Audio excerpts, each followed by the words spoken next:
24 horas desde el cometimiento de la infracción, se califica también la flagrancia. Porque no te cansas mucho. Bien, las bondades del sistema. ¿Cuáles son las bondades del sistema? En el sistema acusatorio oral. Las bondades del sistema, ¿saben cuáles son? Es que se utilizan los principios de inmediación y se utilizan los principios de contradicción. Son públicas las audiencias, exceptuando los delitos sexuales. Puede concurrir cualquier persona a una audiencia, son públicas. Pero, ¿cuál es el beneficio de la inmediación? El beneficio de la inmediación es que están las personas involucradas en el conflicto. Por un lado, está el fiscal, que no solamente representa a la sociedad en general. El fiscal también tiene que acordarse que el que está detenido forma parte de la sociedad que representa. También es un integrante de la sociedad. Y el juez, que no participa, miren ustedes que en este sistema, el juez no participa tomando iniciativa probatoria. Por el principio dispositivo, miren que estamos hablando de principios, son las partes involucradas en el conflicto los que procuran llevar a conocimiento del juez a través de la inmediación, que es el contacto directo con el que toma la decisión, que en este caso es el juez. Está el juez aquí mirando, ahí. Estoy mirando al fiscal y por el otro lado estoy también escuchando, oyendo a la persona que está detenida. Y le doy la palabra primero al fiscal y lo escucho. Y luego escucho al detenido. Esa es la famosa contradicción, cuando hay un debate de tesis, de hechos fácticos. Y aquí va el asunto, aquí va lo importante. El derecho a la defensa es un derecho totalmente elemental, básico. Es el más importante de los derechos. El peor de los vicios procesales es la indefensión. Eso es como cuando a alguien lo agarran en el piso y le están dando ahí boca abajo con lo que hay palo, machete y no hay quien te defienda, o que no hay quien te separe. Así que, para que sea efectiva también, el derecho a la defensa empieza por ahí, el derecho que tienes de controvertir la opinión contraria, el de tu oponente. Y ese derecho de contradicción, ese principio, el derecho a la defensa y el principio de contradicción, hace que sea real el derecho de defensa. Bien,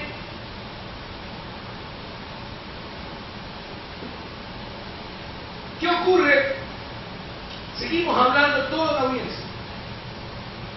¿Qué ocurre cuando se califica la flagrancia? Se califica la flagrancia, el juez le dice, el juez de garantías penales, le dice, ¿sabe qué? Fue legal la detención y hay delitos flagrantes. No es muy acertada la palabra que de decir delito flagrante, porque como tipo penal no hay el delito flagrante, como tipo penal. Tipo penal es el robo, tipo penal es el homicidio, tipo penal es el estupro, tipo penal es cualquier otro delito, menos el delito flagrante. Lo que ocurre es que detienen a una persona cometiendo un delito de manera flagrante, que es totalmente diferente. Cuando se califica la flagrancia, en ese momento el fiscal queda habilitado para hacer uso de lo que establece el artículo 195 de la Constitución. Miren lo que dice el artículo 195 de la Constitución. El fiscal dirigirá el oficio o a petición de parte. Y cuando hablo del oficio, es por iniciativa propia y por la naturaleza del cargo que él desempeña, que sin necesidad de una denuncia, de cualquier manera le llega la noticia criminal a él y debe de iniciar la investigación preprocesal. Es decir, antes de que se inicie un proceso, por eso es preprocesal, antes del proceso. Y a eso nosotros le llamamos indagación previa, que en todos los delitos dura hasta un año. Hay personas que dicen, pero qué justicia más lenta, parece tortuga con muleta, muy lenta. Pero si no tengo un solo elemento de convicción, ¿cómo empiezo un proceso? ¿Para qué lo voy a iniciar si no tengo nada? Les pongo un ejemplo. Acuérdense de ustedes que creo que los iban a contratar aquí a estos chicos aquí en la ciudad, porque hicieron túneles sin dañar las calles y llegaron aquí al Banco Pichincha. Tenemos el conocimiento de que hay un delito, el delito de robo. Inicio la investigación, pero si no tengo un solo sospechoso, ¿cómo diablos voy a iniciar un proceso penal? Si solamente dura 90 días el proceso penal. Por eso la ley te da un año para que investigue. Y si tú a los 10 meses ya tienes elementos suficientes para iniciar una instrucción fiscal, que es la primera etapa del proceso penal, entonces ahí sí lo inicio. Pero si no tengo nada, no voy a tener éxito en mi investigación, en el proceso que yo inicio como fiscal. Bien, retrocedamos nuevamente a la indagación previa, a la calificación de flagrancia. Una vez que se califique la flagrancia, el fiscal en ese momento formula cargos y le dice: señor, a usted lo voy a procesar por el delito que sea, la flagrancia. ¿Sí me explico? Puede ser robo, puede ser hurto, puede ser tenencia ilegal de armas, puede ser tenencia ilegal de sustancias psicoactivas, que es la palabra correcta para hablar de las sustancias estupefacientes y psicotrópicas. Son sustancias psicoactivas. Así que, en ese momento que te formula cargos, es en audiencia. ¿Se dan cuenta que es en audiencia? Y también entra un principio que se llama el principio de intimación. Ese principio de intimación, por ese principio, entra en contacto directamente el fiscal con el que ya va a ser procesado y le va diciendo de qué tiene que defenderse. ¿Cómo ejercen ustedes el derecho a la defensa si de entrada no te dicen de qué tienes que defenderte? De entrada tengo que decir que lo voy a instruir por el delito tal, porque ya tengo una flagrancia y ya está calificada la flagrancia.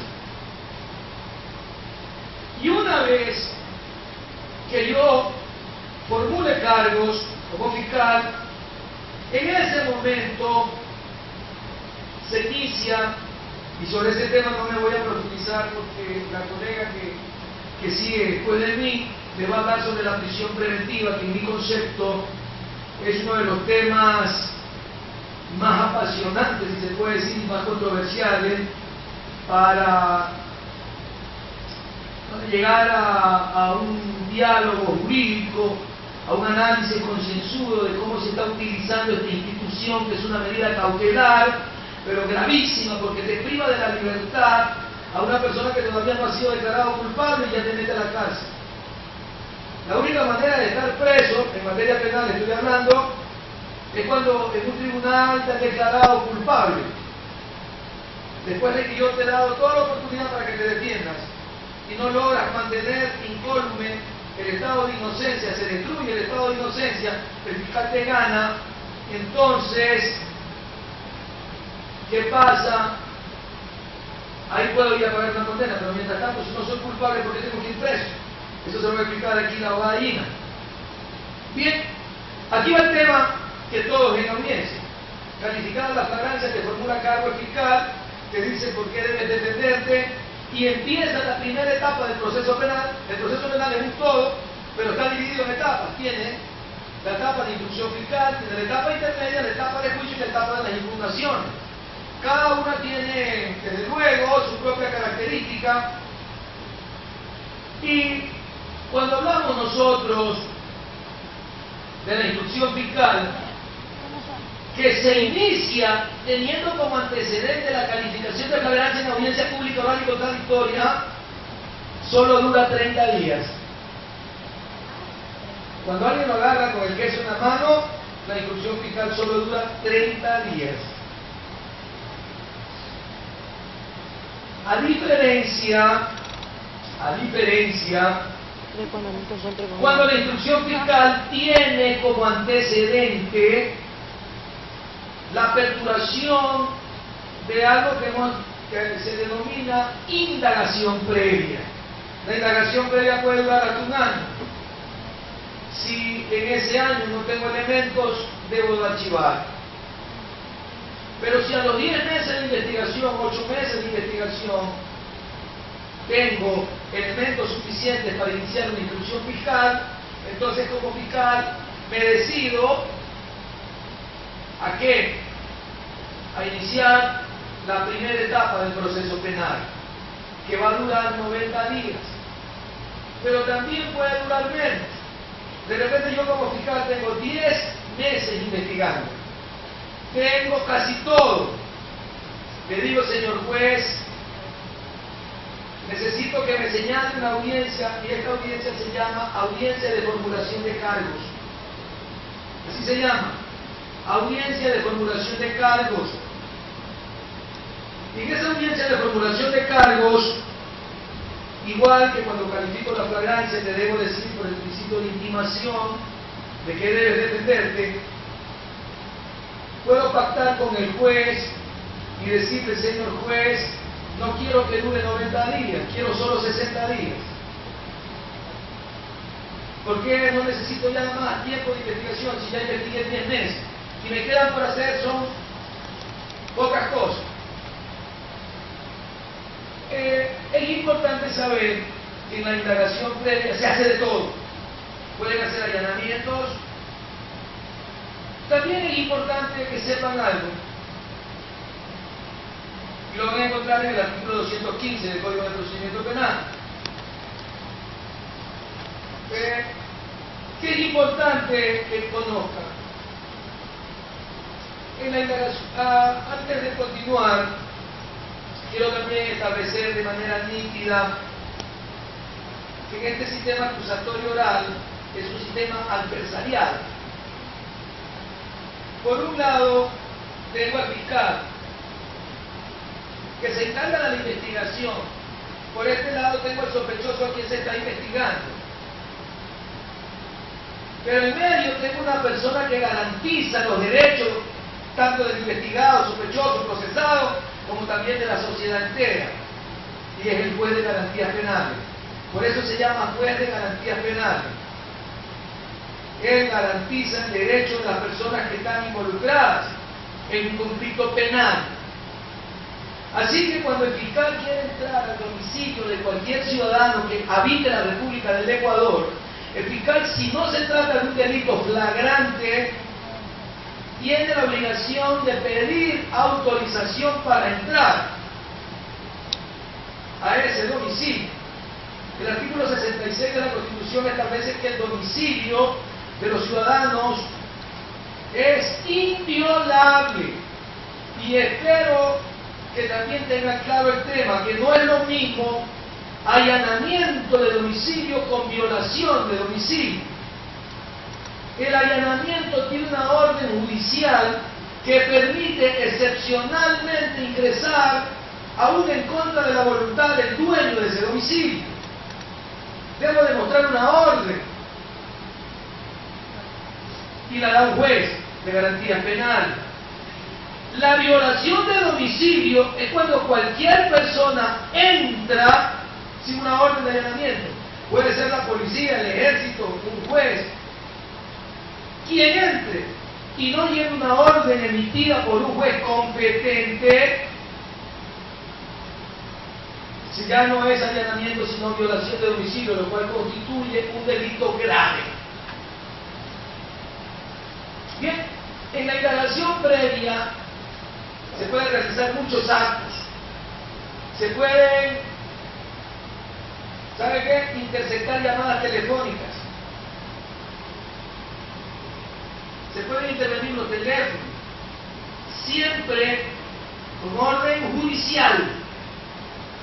Siempre debe haber una orden de juez competente. Cuando hablo de juez competente, que también es una garantía del debido proceso, y que tenemos que mirar que el juez no solo debe ser competente, debe ser imparcial. pero también debe ser independiente, porque el juez que no es independiente, ese juez no puede ser imparcial. Cuando hablamos de jurisdicción y competencia, que esto se ve mucho en materia civil, y hablamos que la jurisdicción es la potestad que tiene una persona a quien democráticamente se le ha conferido el poder de administrar justicia. Pero esa potestad de administrar justicia, que se llama jurisdicción, no es al arbitrio de la persona quien tiene esa investidura, sino que tiene que regirse a leyes previamente escritas. En materia penal se ve mucho, se utiliza mucho la irretroactividad de la ley, y se utiliza también en ciertas ocasiones algo que se conoce con el nombre de ultraactividad de la ley, que es diferente a la irretroactividad o a la retroactividad. Y en materia penal se acepta retroactividad siempre y cuando esa ley que se le da efecto retroactivo favorezca al reo. Les explico sencillo y de manera rápida. Vamos a suponer, hoy yo cometo un delito, cualquier delito, que está sancionado con una pena de 5 años. Y cuando se reforman las leyes, cuando se crea una norma de convivencia y sobre todo una norma penal, es porque se dice que socialmente es necesario crear esa prohibición, porque las leyes penales en la mayoría son prohibitivas, ¿no? El derecho penal es un instrumento de control social. Así está concebido el derecho penal. Entonces, si yo a futuro, hoy, cometo un delito que fue sancionado con 5 años y después de 6 meses ese mismo delito ya no es sancionado con 5 años de prisión, sino con 3 años de prisión, no se le va a aplicar lo de 5 años. Me tiene que aplicar por la retroactividad de la ley penal, porque me favorece la nueva sanción, que es de 3 años. Entonces también vivimos con los principios constitucionales y que están insertos en el artículo 2 del Código Penal y en el artículo 2 del Código de Procedimiento Penal también. Ahí encontramos.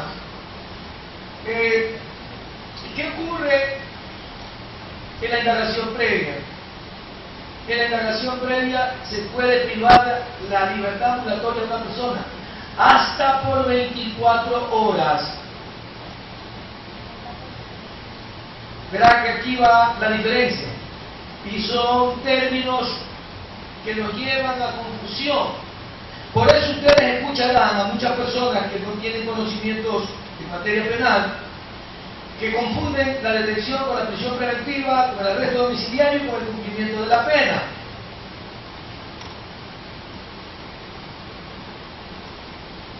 Observemos. Yo puedo pedir para investigación en la indagación previa una orden de detención como fiscal, se la pido al juez. El juez me la concede. En esas 24 horas yo tengo que sacar provecho de la investigación. Porque si yo, pasadas las 24 horas, no le formulo cargos, no inicio la instrucción fiscal, ese tipo tiene que salir a la calle. Así lo establece la ley. Sí, pero por eso, la ley procesal. Debe recuperar su libertad llegan en 24 horas no alcancé a conseguir elementos de convicción capaz de poder iniciar una instrucción fiscal. Y aquí va el tema. La prisión preventiva solo se dicta desde el inicio de la instrucción fiscal, no en la indagación previa. En la indagación previa es detención por 24 horas. Y aquí hay otro principio. Cuando te dan prisión preventiva, una vez que te califican la flagrancia, te formulan cargos, generalmente el fiscal pide prisión preventiva. Generalmente el fiscal te pide prisión preventiva. Actualmente se encuentran 2 personas manejando una moto, gente joven, con casco, y los 2 andan armados. Y en el Ecuador es prohibido portar armas de fuego. Te agarran, te detienen con un arma de fuego, la flagrancia se demuestra, por ahí mismo se te inicia la instrucción fiscal, pero a la vez iniciada la instrucción fiscal, el señor fiscal, que debe de motivar, que eso también lo va a comenzar la guadalina, el fiscal tiene que motivar su pedido de prisión preventiva. Porque vas a mandar a la cárcel a una persona que todavía no ha sido declarada culpable, que no ha terminado el proceso, como dice el artículo 1 del Código de Procedimiento Penal. El Código de Procedimiento Penal establece que solo puede ser condenada una persona cuando ha sido citado, oído y vencido en juicio. De manera legal, citado, oído y vencido en juicio. Vas a mandar a la cárcel a una persona que todavía no es declarado culpable a través de esa institución que se llama prisión preventiva, que es una medida cautelar de carácter personal y la más grave de todas las medidas cautelares que existen en el Código de Procedimiento Penal, que está en el número 13 del artículo 160 del Código de Procedimiento Penal, es la medida más grave, y el fiscal de entrada la pide. Si el juez encuentra que la prisión preventiva que le solicita el fiscal no está motivada, el juez puede negarla. Sigues procesado, pero estás libre. Sigues procesado, pero estás libre. Y aquí entra otro principio. El principio de ser juzgado en un plazo razonable. Es un principio que está en los tratados y convenios internacionales, en la Constitución de la República.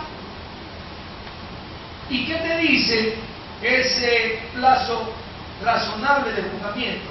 Ocurre que en este país se han dado barbaridades, y les digo que no es ni siquiera hace mucho tiempo. Hace 4 años atrás hubo y existen presos, y antes hubo cosas terribles, como por ejemplo una persona que cometía un delito de menor cuantía. Vamos a suponer, aquí hay cosas que han hecho también experimentos que no han dado muchos resultados. Vamos a suponer una persona que causaba un perjuicio de $100, $120. La pena es una pena pequeña porque es un hurto, o no es un robo, es un hurto, una pena pequeña. Con prisión preventiva, sin recibir sentencia, pasaba preso hasta 3 años. Es decir, que cuando salía, tenía que imponerle la pena de 1 año, había estado preso 3, ya el Estado le debía 2 años. O sea, volvías a salir a delinquir y ya no te podían hacer preso porque ya había pagado adelantado. ¿Qué le parece? Entonces, ahí nace la aplicación de los principios constitucionales, ese que uno tiene derecho a ser juzgado en un plazo razonable.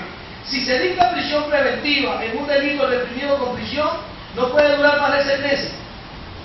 Y si es como un delito de reclusión, no puede durar más de 1 año. Si en 1 año no te dictan sentencia, tienes derecho a recuperar tu libertad por caducidad de prisión preventiva, artículo 169 del Código de Procedimiento Penal. La caducidad de la prisión preventiva, que tampoco voy a entrar en detalle, eso lo va a conversar la colega, te pone nuevamente a disfrutar de tu libertad ambulatoria. Tenemos derecho a saber en qué va terminando esta situación jurídica, porque es un verdadero padecimiento para un ser humano que está preso indefinidamente y que no le digan si es efectivo o desgraciado. ¿Es culpable o sigue siendo inocente? Así que, por eso, la aplicación de ese principio.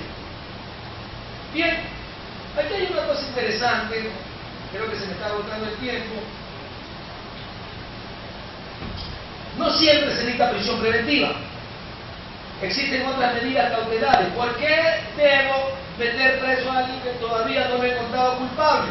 Si recién lo estoy procesando. Recién lo estoy procesando. Así que, ¿para qué le voy a dictar prisión preventiva si tengo en mis manos otras herramientas? Vamos a suponer que prohíbo salir del país y de la provincia, y lo obligo a que se presente cada 8 días al juzgado, toda la semana, los días lunes, martes, qué sé yo, para que haga una presencia física y saber de que no se le va a escapar. Y cuando hay personas que pasan de 60 años, en todos los delitos, tengo otra institución confusión, el arresto domiciliario controlado, que también se confunde mucho con el cumplimiento de la pena. Yo puedo pasar con arresto domiciliario todo lo que dura el proceso, pero una vez que termina el proceso y me encuentran culpable, la pena la pago en la cárcel.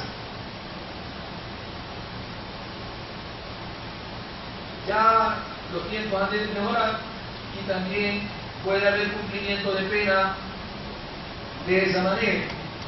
Pero por ahora no tenemos eso, a pesar que la Constitución sí lo prevé. Bien, ¿qué me benefician las bondades del sistema acusatorio oral? Toda audiencia. Vamos a suponer, yo soy fiscal, y en la misma audiencia de formulación de cargo le digo, ¿sabe qué, señor juez? Quiero que dicte prisión preventiva en contra de este señor. Y el juez me dice, no hay los elementos suficientes, así que él seguirá libre. Así que el procesado seguirá libre, señor fiscal. El juez que tiene la palabra. Pero ocurre que como es la indagación previa, tiene 90 días, y ya han pasado 30 días, 40 días, y el fiscal ha seguido investigando, y recaba elementos incriminatorios, y ahora sí le dice, señor juez, necesito una audiencia para pedir que le dicte prisión preventiva al que no me le dictó antes. Y esa audiencia es exclusivamente para pedir la prisión preventiva. Ahí no vamos a hablar de tantas cosas, sino por qué quiere que lo meta preso. ¿Qué nuevos elementos tiene para que el juez ahora sí dicte un auto de prisión preventiva? Pero también se puede hacer lo contrario. El juez dicta la prisión preventiva y la defensa del procesado, que también esto es otra cosa, cuando estoy investigado en la indagación previa soy sospechoso, pero cuando ya ingreso a formar parte de una instrucción fiscal, ya tengo calidad de procesado, y cuando estoy en el tribunal soy acusado. Entonces, ¿qué ocurre aquí? Es posible que el juez me dictó prisión preventiva, pero mi defensa ha empezado a desvanecer los indicios que dieron origen a la prisión preventiva, y ahora mi defensa le va a pedir al juez una audiencia, pero para que revise la prisión preventiva. También puede ocurrir eso. ¿Se dan cuenta? Las bondades del sistema es en audiencia. Mentira. El sistema acusatorio oral es en audiencia. Terminada la audiencia, porque solo se hace con ese motivo, terminada la audiencia, el juez dice, ¿sabe qué? Revoco el auto de prisión preventiva que dicté anteriormente, porque el señor ha demostrado que los indicios que me sirvieron de base para dictarla se han difuminado, han desaparecido o se han desvanecido. Así que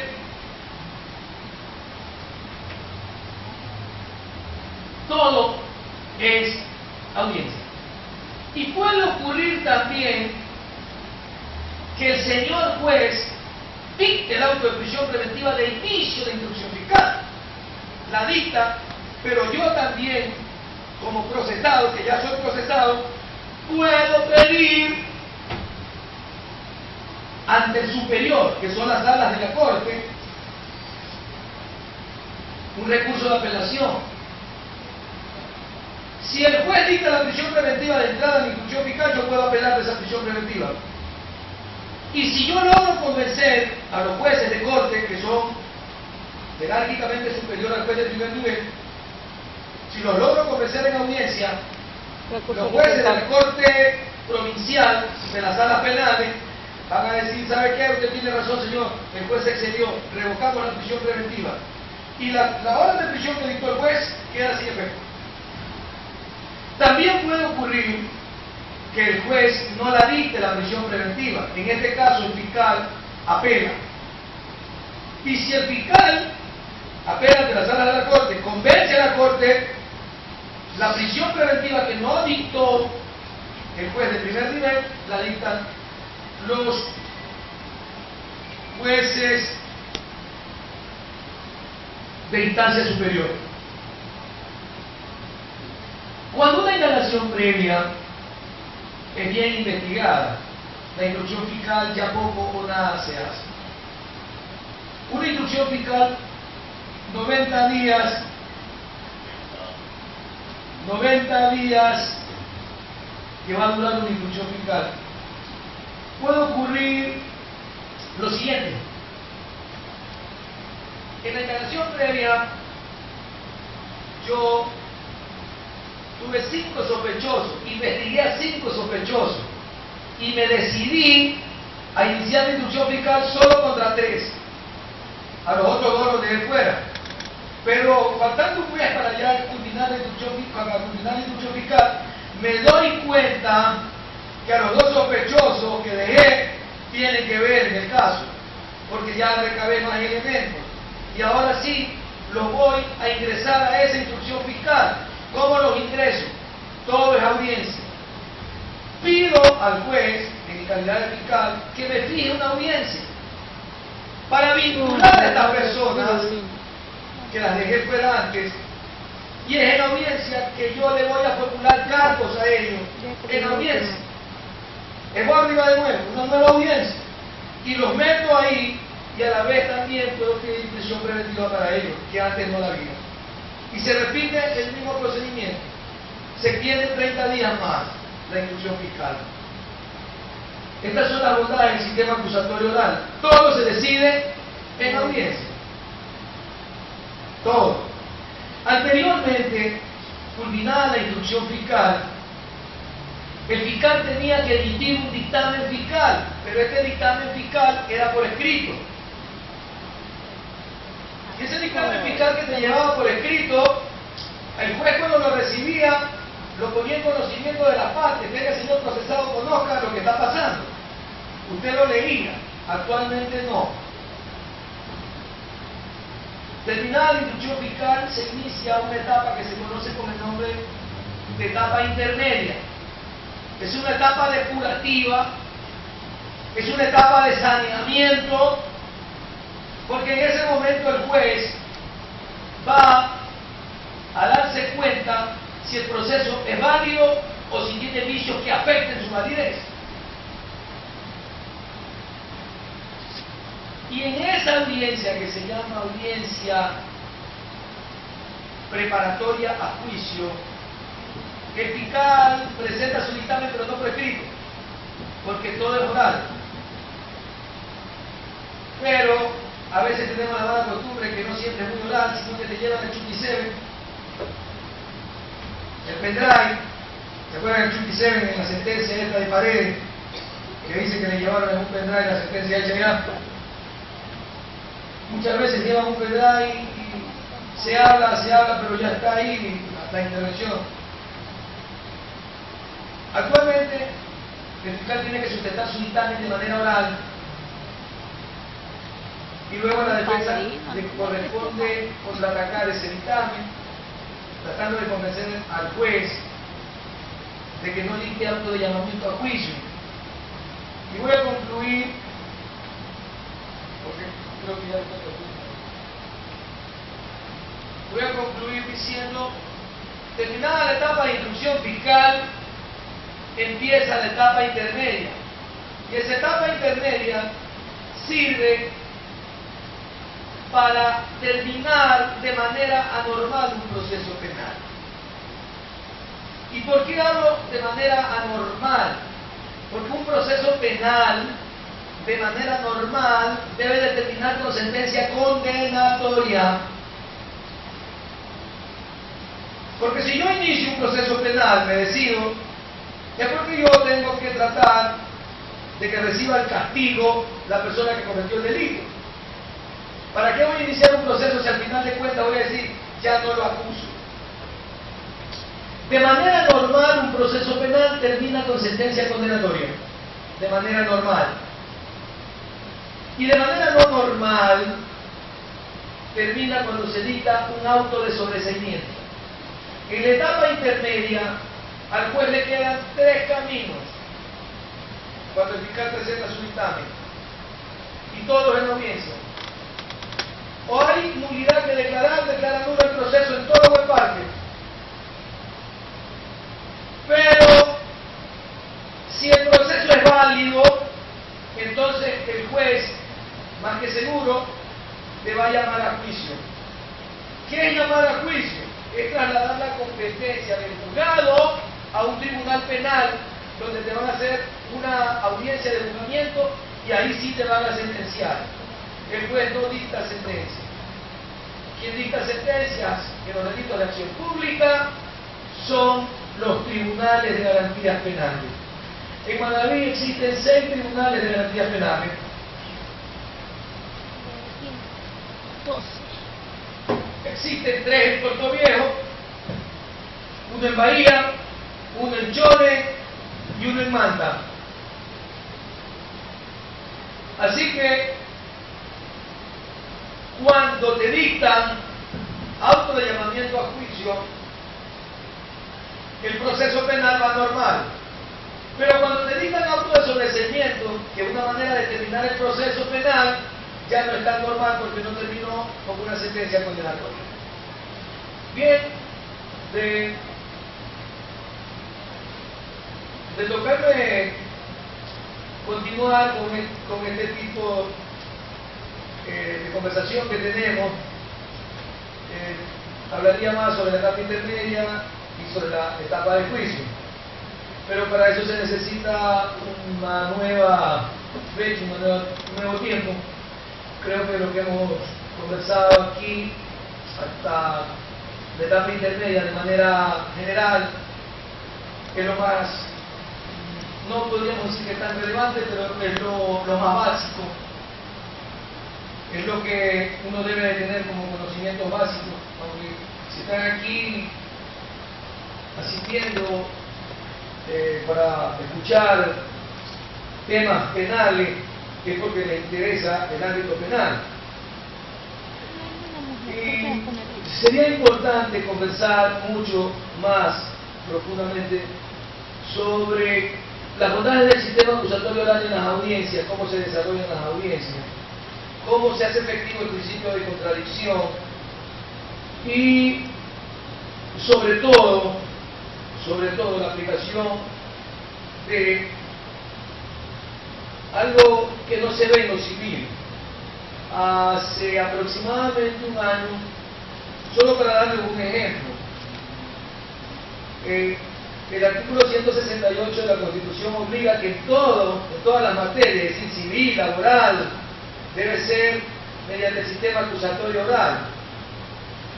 Y dicen que ustedes van en materia civil, los que son abogados ya lo conocen, no tengo que recordárselo tanto. Cuando va a declarar un testigo, usted manda un pliego de preguntas. Diga al testigo cómo es verdad y le consta que yo soy inquilino del señor fulano de tal. Y el testigo lo único que le quiere decir, sí me consta. Diga al testigo cómo es verdad que vio cuando le dispararon. Sí lo vi. Y luego, que dicen los abogados, que es de cajón, en materia civil, cuando se hace el interrogatorio, lo primero que yo sé que hay un testigo de la otra parte, lo primero que digo, tacho, redarguyo de falso a este testigo, pero si ni siquiera lo he escuchado declarar, ya lo está tratando de falso.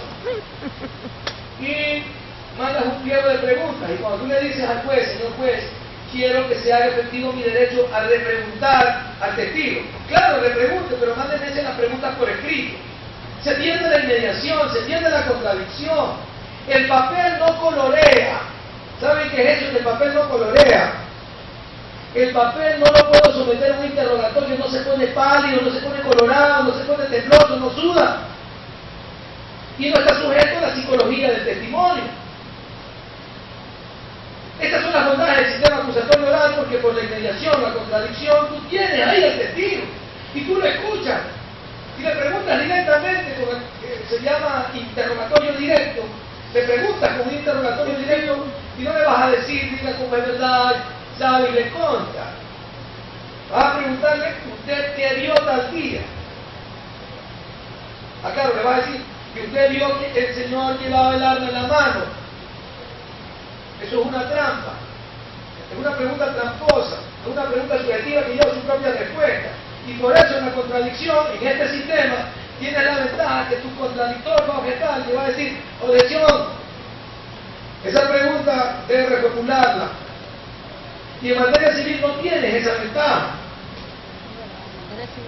Y se tiene que imponer ese sistema acusatorio oral, porque en las audiencias, cuando vamos a someter a interrogatorio directo al testigo, lo tiene el juez ahí lo está viendo el testigo. Lo está mirando, lo está observando. Y la otra parte también lo está preguntando. Y en esa contradicción salen las verdades.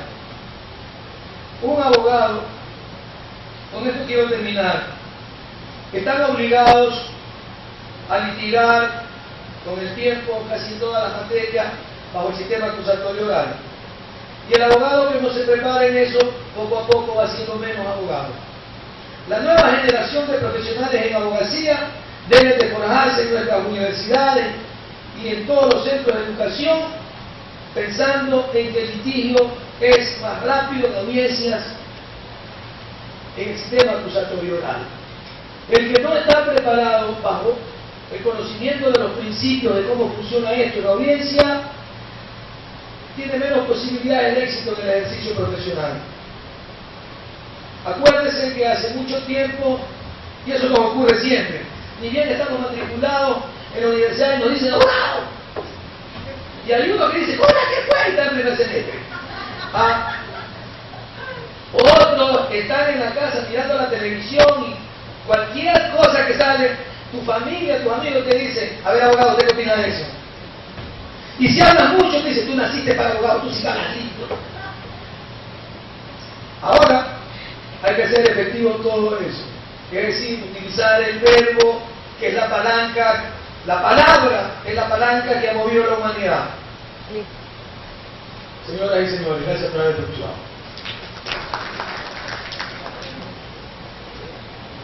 Bueno, alguien del público que quiera hacer una o dos preguntas, porque el maestro tiene clase en la universidad y solo tenemos para todos. Una persona que quiera hacer una pregunta, alguna duda. Yo quiero preguntar por qué mi cuñado no puede salir de la cárcel si no hace nada.